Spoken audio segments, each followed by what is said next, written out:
I believe that some of us were born into this world, chosen to break the generational cycles of those that came before us. And for those of us who are, there comes a time when the call to live as we were meant to live becomes louder than the voices that for all of our lives have been screaming and clamoring to keep us in our place. That call is clear, and that call is unmistakable. Because within it, a courage is stirred up that you've never felt before, or perhaps you've suppressed for a lifetime. I've heard this call throughout my life. During the lowest moments where I suffered abuse and betrayal from those closest to me, and from the times I betrayed myself in an effort to keep their love. This call led me to make a break for freedom after spending 36 years in a state of disempowerment. I'm so thankful my story didn't end there, and your story doesn't have to either. My goal in speaking to you today is to be the catalyst that awakens that same spirit in you and places you firmly on your own journey to self-love and empowerment. So, today I am talking to recovering people pleasers, codependents, and survivors of abuse, who for all of your life may have felt completely powerless against the trauma and atrocities committed against you. My hope is when you leave here today, you'll know how to regain your sense of safety even when the world around you feels unsafe. You'll be able to regain your sense of self and identity even after being disconnected from it for years or even decades. You'll be able to create a sense of inner confidence even if you've never felt confident a day in your life. You'll be able to take decisive action towards the life of your dreams, even if all the circumstances in it seem to keep you from doing so. You'll become truly empowered without needing external validation to tell you that you are. You will discover the true meaning of life as you wish it to be, so that you never feel directionless again. My mission today is to give you the blueprint to reuniting with your inner self so you can live the life that you were meant to live and live it on your own terms. Now, if you're anything like how I was, you're probably someone who's experienced one or several life-altering traumatic events. Trauma that ultimately stripped you of your feeling of inner safety in this world. You're probably someone who's been repeatedly beat down by the words and actions of others, people who set out to snuff out your light just because they were full of darkness themselves. You're probably someone whose mind for so long has been held in a cage of limiting beliefs and negative self-talk. You've probably been unable to stand up for yourself and your own dignity, even if you're able to do that for others. You've probably found your voice is completely silent when it's time to advocate or protect yourself from the abuses of others. You've probably found yourself in a cycle of doing what you think you have to do because doing the opposite feels like you're letting down or disappointing people that you feel you desperately need their approval just to survive. You probably feel that you're out of options for your life because you're stuck between a rock and a hard place. You've probably been unable to make progress in your life and make decisions because you can't find an answer that is satisfactory. If any of that sounds like you, if any of that resonates, and I know there's a good chance that it does, I have some really good news for you today. Are you ready for this? None of the issues that I just mentioned are the real problems that people like you and I face. The real problem is that so many of us never make the shift, and not just the intellectual shift, but the whole person shift that counteracts the trauma, a shift where you emerge fully empowered. But I'm here to tell you that when you do make that shift, you'll be able to stand up for yourself and have your voice heard regardless of the implications to your relationships. You'll be able to create a sense of safety in your body and your mind, regardless of those who are doing their damnness to make sure you don't feel that sense of safety. You'll be able to observe with detachment the disappointment and negative emotions of others without sinking to self-betrayal to appease them. You'll become intimately acquainted with your intuition, and you'll put your highest good above that external noise. You'll be able to let go of the resentment that comes from denying your own reality to live in the delusions of others. You'll find yourself in relationships that are balanced and reciprocal. You'll find yourself consistently making progress in your personal growth and self-discovery. You'll find a stark increase in self-esteem that doesn't depend on external validation. My name is Marlon, and today I can stand before you and say that I am a retired people pleaser, I'm a recovering codependent, and I'm a survivor of physical, sexual, and narcissistic abuse. From the time I was 4 or 5 years old up until I was 36, I was conditioned by my caretakers and later on my romantic partners to accept and be powerless against abuse in practically every form. Over the years, I found myself in cycles of abuse and ultimately self-betrayal that stripped me of my sense of safety, stripped me of my sense of self, and eventually my ability to protect my vulnerable loved ones. It took years, way past my awareness and acceptance of my brutal childhood reality, of the bloody beatings, the food deprivation, the cult brainwashing, the sexual trauma, and the gaslighting, that any of these events occurred to the magnitude I remembered them. It took over 10 years in a toxic relationship full of manipulation, lack of emotional intimacy, lack of reciprocity, gaslighting, and an eventual smear campaign for me to come to the awareness of the cycle I was in. Until one cool October afternoon, after years of giving it my all and having nothing left to give, I saw clearly, for the first time in a connected way, how I ended up and stayed in these cycles of abuse. I remember getting into my car and starting to drive with tears rolling down my cheeks as I sobbed, repeating over again as I apologized to my children for the choice I knew I had to make. My babies, I'm so sorry. I'm so sorry I have to give you a broken home. I'm so sorry that this is the life you have to live now. And then something happened. I heard a small voice directing me. It was not an unfamiliar voice, but certainly one that I hadn't heard in a long time. It told me to get on the highway, so I did. I drove for a few miles, and then the voice directed me again. It said, exit here, so I did. I drove down the road some more, and the voice said, turn left, so I turned left. I kept following the directions of that voice until it directed me to head back home. Now, what was the purpose of this? Nothing seemingly was accomplished by any of this, except in that moment, I had been reunited with my inner knowing. And I had the realization that trusting my intuition, listening to my higher knowing, has nothing to do with whether the decision I make is a right decision, but it has everything to do with acknowledging that my intuition knows what's best for me, regardless of the exterior noise. It's easy to fall into the trap of looking for a solution that's outside of you, that can be handed to you, where you suddenly create the life that you want to live. The truth is, that's not how it works.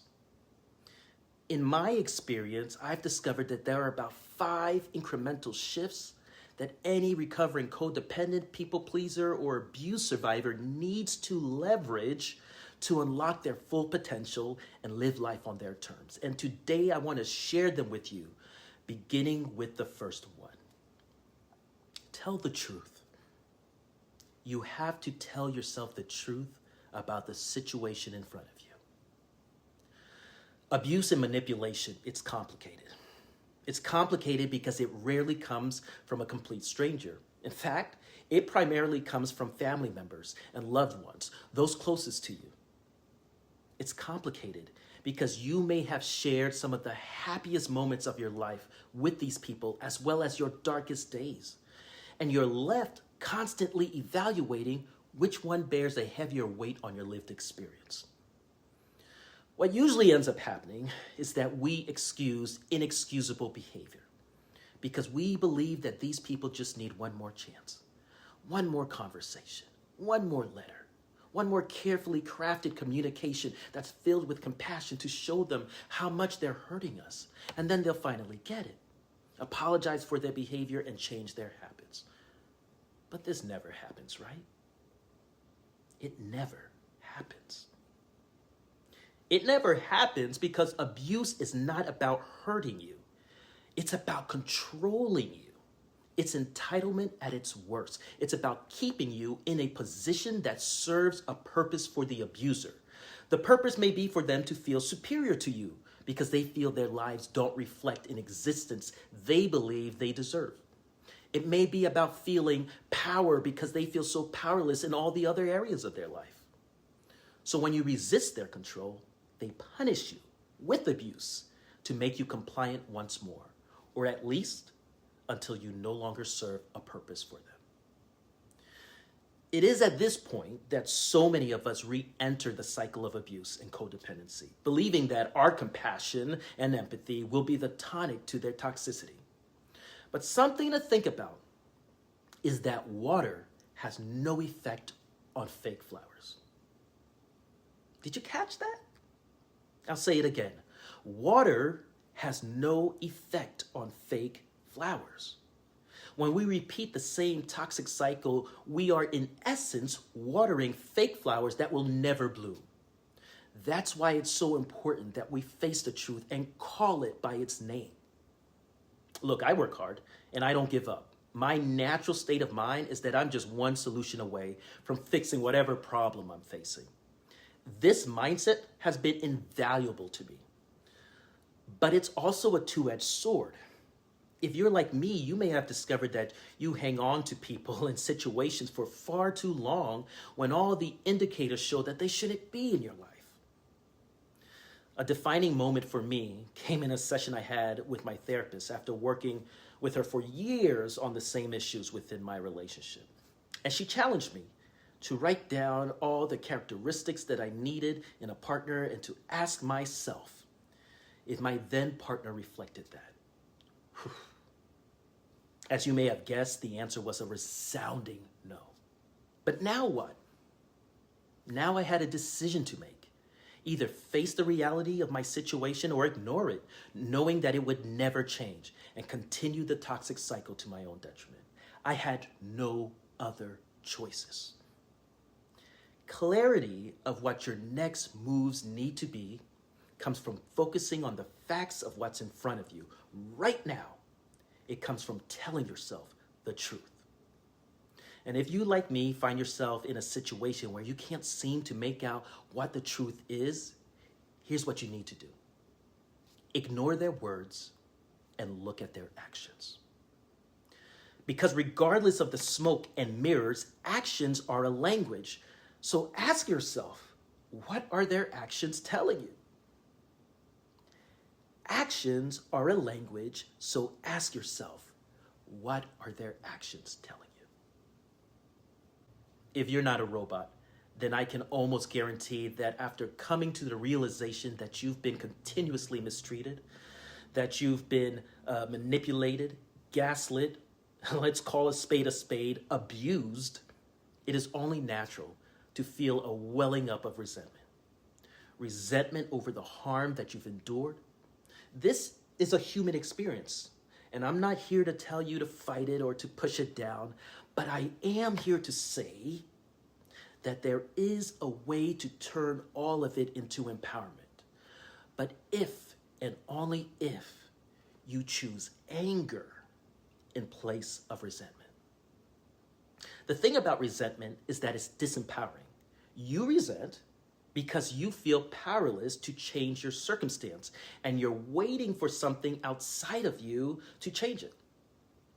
Anger places the appropriate emotion onto the perpetrator, and then it requires you to do something about it.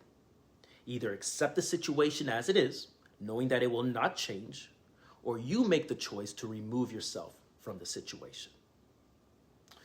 The other thing anger does is that it connects you to that part of yourself that is deeply caring and protective of you. The part that as a child needed your caretakers to do that for you. But now as an adult, you get to do it for yourself. I remember when I put the pieces together about the type of relationship I had endured, a wave of memories spanning over a decade came rushing back to me. All of the hurts, all of the betrayals. And it was at that point I became angry. Angry at the unspeakable things said and done to me by people who claimed they loved me. I realized that I was not even remotely living a life that I wanted.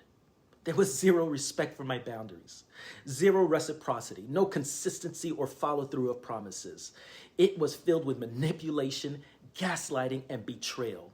So I had to ask myself, what would someone who loved themselves completely and unconditionally do? For me, the answer to that question led me down a path of the single hardest decision I'd ever have to make. But in that moment, the self-love I had rediscovered dissipated the resentment I was carrying. And by acknowledging and validating my anger, I found the steps that I knew I had to take. And I believe if you follow your anger versus succumbing to resentment, you too will know. You too will know. Now, it's not as easy as just saying, I'm angry and calling it a day. The truth is, the reason why we find ourselves in cycles of disempowerment is that over time, we've shut down that internal voice that exists to care for us. But that doesn't have to remain a reality. We can take back our power. We can rebuild trust with ourselves by listening to our intuition. A big part of being a people pleaser is looking outside of yourself for permission. And what you're looking for is supporting evidence that you've made the right choice, that you're okay, that you're a good person, that you're acceptable. If you're anything like me, you've developed a super sense of knowing whether the people around you approve of you on any given day. As I honed this survival skill, what I didn't realize was that my intuition decreased in direct proportion to that skill becoming stronger. My sense of autonomy, my voice, and my belief that I had the right to exercise that voice was so non-existent that I failed to protect my own children in critical situations. When my oldest was only 4 years old, I took him to a barbershop for the first time. Now, my son has beautiful, tight, curly hair that at this time had grown quite long. And so the barber began combing out his hair with no water to soften the tight ringlets. And my son has always had a high pain tolerance, but I could see the pain etched on his face as the barber less than gently continued combing out his hair. I knew what would have made the situation better. Why? Because I had done it countless times before.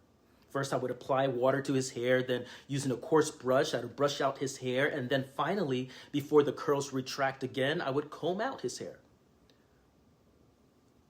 But I froze. I said nothing. I watched someone hurt my child because I felt powerless to do anything about it. Family relationships are complicated, and mine were no different. As a young boy, I must have been no older than 10 or 11. I was sexually molested by a family member on a couple of occasions. The confusion and later the shame I experienced followed me for most of my life. I didn't really know what was happening to me, except that I knew it was probably bad. But I looked up to this person and they were so beloved by everyone, and I was already so terrified of my father at that age that I would often suffer in silence rather than risk angering him. So I had no idea how to proceed.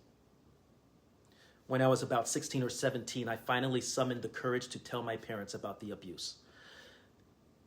And they did nothing. More than a decade passed after, and I still spent time with, and not only my parents who failed to protect me, but also my abuser themselves. I so desperately wanted to be part of a family unit that as I grew older, I just buried my emotions around the truth of what happened so I could have a semblance of a normal family life. I was so tired of having to explain to people why I was different from them. I just wanted to have a normal interactions and not have people look at me like a freak. So I put on the mask and I pretended. Any of you ever put on a mask just to survive? It was okay, I guess, when it was just me hanging around them. But the fact that I let my son spend any amount of time with them just because I didn't feel I had the right to separate from them was unacceptable. These are some of my most shameful memories. All of this emotional suppression had cut me off from being connected to my inner self. And now I was desperate to be reunited. But rebuilding trust with yourself does not happen overnight. For me, it wasn't even intentional. It was the result of a 4-year, fast-paced journey of self-improvement. And it ironically came about with me starting my business. Starting my business placed me face to face with all of my insecurities, all of my emotional wounds, all of my fears and self-sabotaging patterns. And it accelerated a lifetime of growth. Growth because I had no other option. Everything was new to me. I was starting a business in an industry that I had no previous experience in, except for a college internship. I had never been in sales before. I had never managed client relations. I had never developed corporate strategy. Add to that, if I was going to fail, I was going to fail quite publicly. I had a whole lot of challenges to get through. Mainly my terror of embarrassing myself and looking stupid. My fear of producing anything that wasn't perfect. My fear of being a bad provider for my family because I wanted to be an entrepreneur instead of going the normal corporate route. My fear of being outed as a fraud, despite my several professional qualifications. But it was in that fear, in that uncertainty of outcome, that my intuition, or rather my initiation into self-love began. And it began with one small step that avalanched into a journey of empowerment. I can remember starting my efforts to get clients with cold calling. I had never done it before, and I was terrified. I could feel my heart pounding in my chest as I studied my sales script after making a list of prospects to call, knowing that it was now time to get to work. I had recently read a book by Stephen Geis called How to Be an Imperfectionist, where he talked about making small commitments to yourself. And in that moment, I made a commitment to myself that no matter what, no matter how I felt, I was going to make at least 10 cold calls a day. So I put out a shot glass on my desk and took 10 pennies out and began dialing. And with each call I made, I put a penny in the shot glass. The first call was brutal.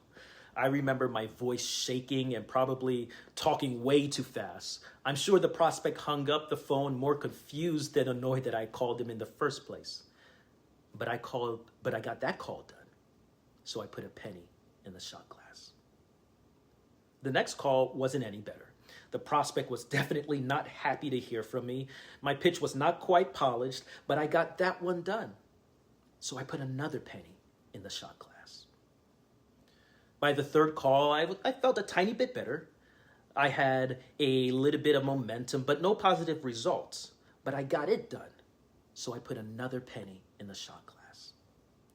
And before I knew it, I was filling the shot glass with pennies every single day. I'm talking about business right now.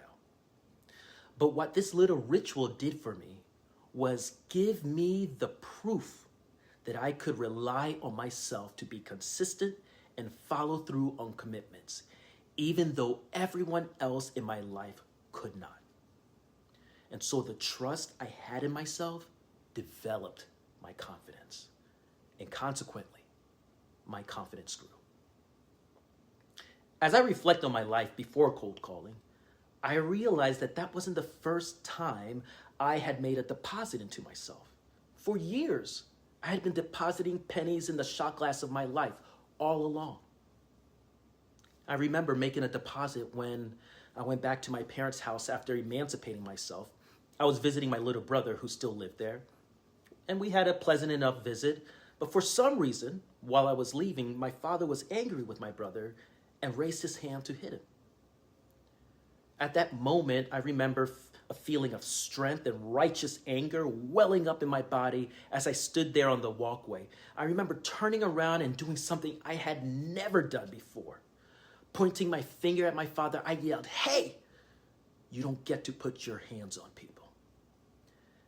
I can remember the look of shock and confusion on his face. He stammered and tried to say something, but I cut him off, took a step towards him and repeated, "You don't get to put your hands on people." Up until then, I knew that I had the strength to make an escape from abusive situations, but I didn't know yet that I had the strength to face an abuser head on, seated deeply in my power and change an outcome.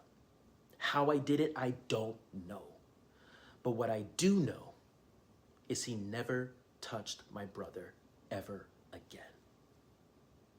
And with that deposit, my confidence grew. I remember making a deposit into myself when I enlisted in the United States Marine Corps. I spent over 13 intense weeks pushing both my mind and body to its limits.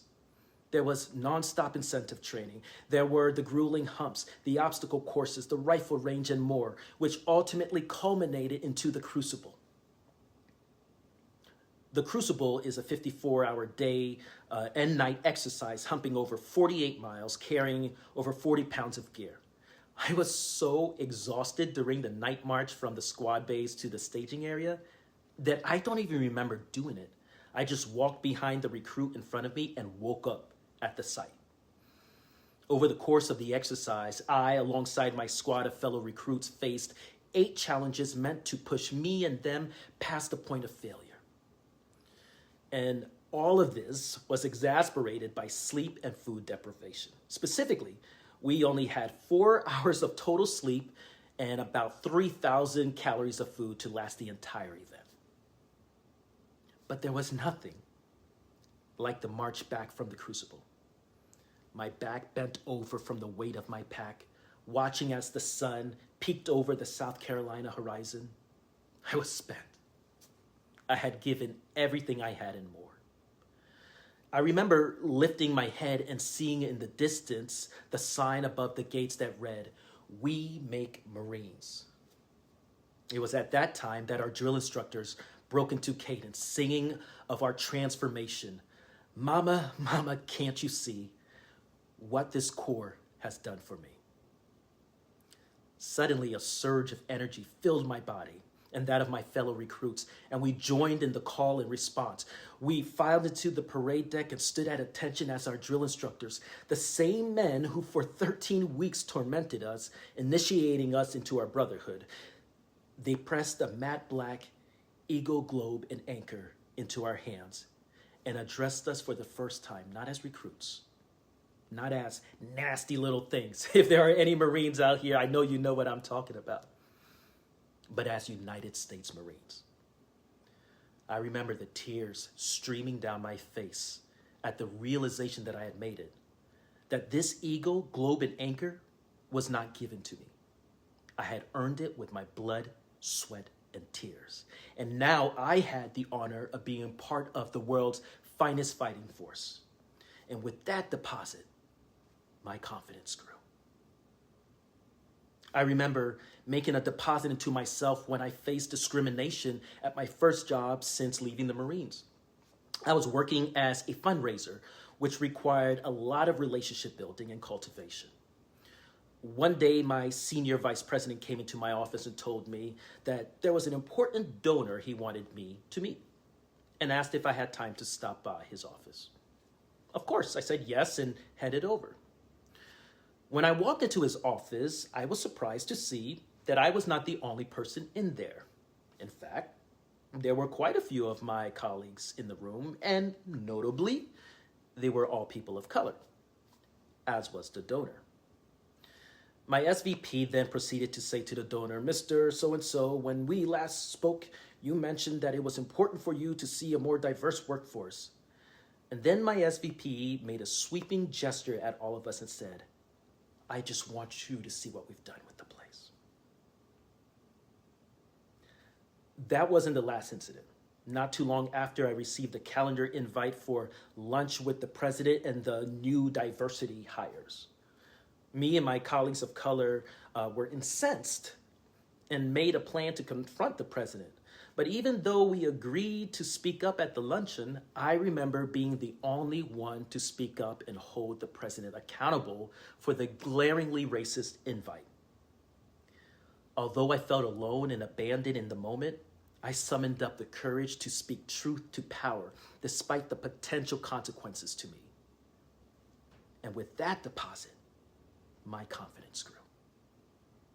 I remember making a deposit into myself after leaving the job that had, up until then, paid me the most amount of money I had ever made in my life, to now struggling to pay my bills as I looked for clients. I remember getting advice from my father-in-law and my brother-in-law, who advised me to go broad in my marketing efforts to attract as many people as possible.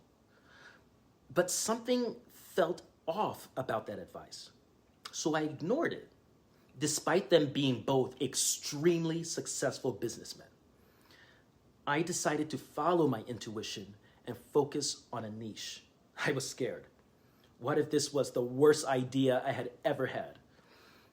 But something miraculous happened. Almost immediately, I saw results. I had a calendar full of prospects, so much so that I had to create a wait list to meet with them all. I was interviewed by several major industry outlets. I was becoming known as the expert in my space, so much so that I was invited to present at a conference for my niche, and later I presented at a marketing conference teaching other financial advisors niche marketing. Consequently, my story was told in a book written by a marketing guru, and it was with that deposit my confidence grew.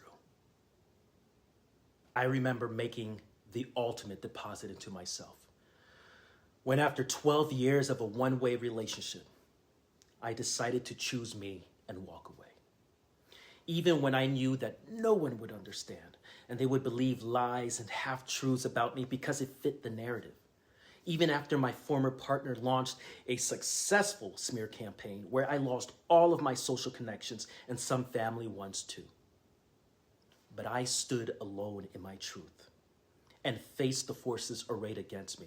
Even though they had more family support, even though they had deeper financial and legal resources, but miraculously, every action taken against me, every delay in the process, every threat of legal action ultimately led to an outcome in my favor in a way that I can only attribute to the divine. So my confidence grew beyond any doubt that I previously had.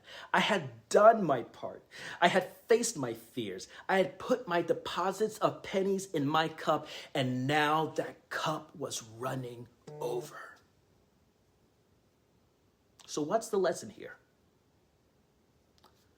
Well, the lesson is, if you start making small, almost imperceptible deposits in situations that don't seem incredibly consequential or challenging, little by little, you'll find yourself being able to face substantially larger challenges. But now, with the proof that you can do hard things. Once you do this, your deposits will come back to you, compounded and abundant. So I have 2 questions for you today. In what ways have you been taking the pennies of your intuition and self-trust and depositing them into someone else's cup? And in what ways can you take back your pennies and begin depositing them into your own? So much of the anxiety that we experience around decision-making occurs because we feel limited in our options, because we believe whatever choice we have to make is cemented in the universe forever. So we agonize over making the right choice. But this mindset of limited options is one of the primary factors that keeps us stuck. We simply will not move if we do not believe there is a path forward. That is why we must train our minds to operate in the realm of possibility. I want to help you do just that. Right now, we're going to do an exercise. I want you to take out your provided workbook or a piece of paper or even your phone. And together, we're going to go deeper and train our minds to think and live in the realm of yes, I can, forever dismantling our thoughts of limitation. Now, don't worry if you can't write out your full answers today. You'll be able to take this home, and in your quiet moments, I want you to reflect on them. My goal for today is just to start that process with you and place you firmly as the captain of your own ship. Are you with me? Are you ready? Okay. These first two questions are yes or no questions. And I want you to go with your first intuitive answer. Not what you think you should say, not what you think would make you look good, but just what you truly feel. Does that make sense? Okay. First, I want you to ask yourself, am I currently living the life that I want to live? And go. If you feel hesitant in answering no because you may have a happy family, a good job, etc., but still feel there may be something missing, rephrase the question and ask, if I could live whatever life I wanted, would I still want the life that I'm living right now? First answer that comes to mind, write that down. Keep it in mind, our first shift about telling ourselves the truth. Now I want you to take a little more time. And again, don't worry if you can't finish answering the question. Get yourself started and finish in your quiet time. The question is, if I'm not living the life that I want, what would the person who loved themselves unconditionally do about it? I want you to take a little more time in thinking about this. Now it's time to think in possibilities. With the image of the life you want, created by the person who loves you unconditionally, embedded in your mind's eye, I want you to ask yourself, what is the smallest, most consistent step I could take starting today to begin creating the life that I do want to live? Now ask yourself, what am I afraid of that's keeping me from taking those steps? And finally, what would I do if I wasn't afraid? We're always already thinking about the worst case scenario. So I want you to flip it on its head and ask, what's the best thing that could happen to me if I took those steps? If you're still struggling with making a decision, another way I want you to think about it is to ask yourself, if I could achieve this positive thing without the negative thing ever happening, what choice would I make? I really love that last question. It forces you to lay out your options and choose the ones that moves you forward. But it is a crutch, not quite a permanent solution. The truth is, you come into your full power when you can see the thing you don't want to experience, but you recognize that it is standing in the way of the best version of yourself, and you choose to do it anyway. And you break free because in that moment, you were able to accept the negative consequence. I believe that there is no such thing as confusion when it comes to decision making. There is only pain avoidance. There's no such thing as I'm torn in between. There's only avoidance of discomfort. There's no such thing as, what if I make the wrong choice? There's only fear of external perception. You have to be willing to accept the negative or undesirable consequences of your decisions, because that's where your freedom lies. As I reflect on having to make the most difficult decision of my life and telling my wife I wanted a divorce, I remember feeling confused at the time. But not for long, because clarity came to me when I realized that I wasn't confused about wanting a divorce. All I was doing was avoiding the pain and discomfort that was bound to happen because of it. I was afraid of the stereotype of the black father abandoning the vulnerable white mother and the children, even though I had always been an above and beyond involved and wonderful father to my children. I was battling the guilt of my wife having to figure out her financial life without me, because as a financial advisor, I took on the bulk of her family's organizational and financial responsibility. I was afraid of the narrative that I had given up too easily on my marriage, despite me being in therapy for the better part of my adult life, and despite me pleading to my wife for years to attend therapy herself to make our relationship better, only for her to do it when I decided to walk away. I was engulfed with guilt when my in-laws, one by one, attempted to manipulate my decision to leave because the appearance of a unified family was more important than the pain I was undergoing. I can remember the terror that gripped me when I realized that I was successfully isolated from my entire social network because of a calculated campaign to do just that. I remember the feeling of danger when I saw that I was standing alone in truth against old friends and old family members that had an enormous amount of legal and financial resources, while I had no family or friends behind me except 2 close friends. But I knew on the other side of fear and danger and uncertainty of outcome lay my life, my freedom, and my destiny. So I looked at the consequences right in the eye and welcomed them as a friend. All along the way, encouraging myself by singing 2 songs over and over again. Ooh, child, things are gonna get easier, and no weapon formed against me shall prosper. It won't work. So how can you get to a place where you willingly accept negative consequences in exchange for your freedom? Well, first, you have to understand that taking back your power will infuriate people. People who have everything to gain by you being disempowered. Realize that consensus is not required to determine your reality. The truth of your lived experience does not require the co-signature of anyone, let alone your abusers and their enablers. And finally, don't try to manage your emotions about the situation. Feel them and let them exist. But manage your actions. It's okay to be afraid, but you still need to move. This is your superpower.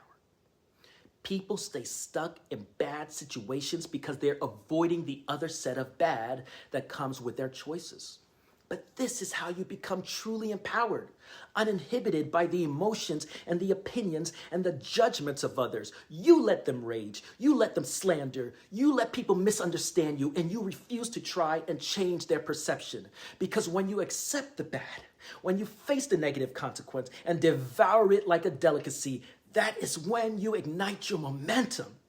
Sometimes you just have to look at your old life and burn the boats and never look back. So if you find yourself in a state of tug of war between the disempowered version of you and the empowered one that just has to feel a little pain, then I'm telling you today to burn the boats, burn the boats, burn the boats, because that is where your freedom lies. That is where your freedom lies. Today, I promised that you would leave here knowing how to regain your sense of safety even when the world around you feels unsafe. Knowing how to regain your sense of self and identity even after being disconnected from it for years or even decades. Knowing how to create a sense of inner confidence even if you've never felt confident a day in your life. Knowing how to take decisive action towards the life of your dreams even if all of the circumstances in it seem to keep you from doing so. Knowing how to become truly empowered without needing external validation to tell you that you are, and discovering the true meaning of life as you wish it to be so that you never feel directionless again. Now you have a choice to make. You can either walk out of here today with the weight of your past heavy on your shoulders and keep living the life that's been dictated by fear, doubt, and the expectations of others. You can continue living a life shaped by the limits others have placed on you. You can stay where you are, living the same story, bound by the same fears, and letting life continue to pass you by. Or you can choose a new path. A path where you reclaim your power, where you stand tall in the face of your pain, and where you declare to the world that you are worthy of the life you desire. This is your moment. No more waiting for the right time. No more holding yourself back because of the stories others have written for you. You have the pen in your hand now. You can either let those old narratives keep playing, or you can flip the script and write a new one. One where you are no longer the victim, but the hero of your own journey. The reality is the clock is ticking. Every minute that passes is a minute you can't get back. Will you use it to remain in the shadows, to stay comfortable in what's familiar but unfulfilling? Or will you step boldly into the unknown, fueled by the belief that you are the author of your own destiny? You've heard the call. You felt the pull in your soul. Now it's time to answer. This is your chance. No more maybe tomorrow. No more I'll try when I'm ready. You're ready, right now. The pain, the challenges, the setbacks, they've all been preparing you for this very moment. You've been through enough. It's time to break free. The choice is yours. Your life, your freedom, your destiny. It's all waiting for you, but only if you take that first step. You are powerful beyond measure. You are capable of greatness, and today is the day you choose to rise. If you want to make a commitment to living the life you were meant to live and living it on your own terms, if that's what you want, I want you to affirm that commitment to yourself by repeating after me. I can do hard things. I have no limits when I stand in my power. I choose freedom over temporary comfort. I choose to live the life I want to live and live it on my terms. And live it on my terms. Give yourself a round of applause for your breakthrough. Thank you. I love you. Go in power.